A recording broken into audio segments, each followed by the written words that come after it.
நாங்கள் ஆரோக்கியமாக வாழணுமென்று சொன்னால் வாரத்தில் 3 தடவை 4 தடவை பச்சை இலை காய்கறிகள் சாப்பிட வேணும், சலட் சாப்பிட வேணும். சலட் சாப்பிட்றது மிகவும் நல்ல. ஏடை உள்ளவங்க இப்படி சலட் சாப்பிட்றதுனால அவங்களோட ஏடை குறையும்.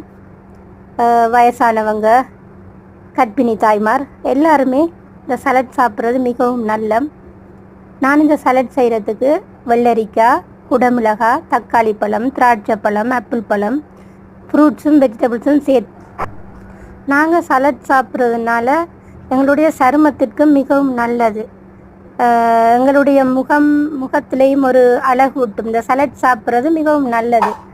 கட்டாயமாக நாங்கள் சலட் சாப்பிட வேணும். நோயின்றி வாழ்கிறதற்கு இந்த பச்சை இலை காய்கறிகள் மிகவும் முக்கியமானது உண்டு.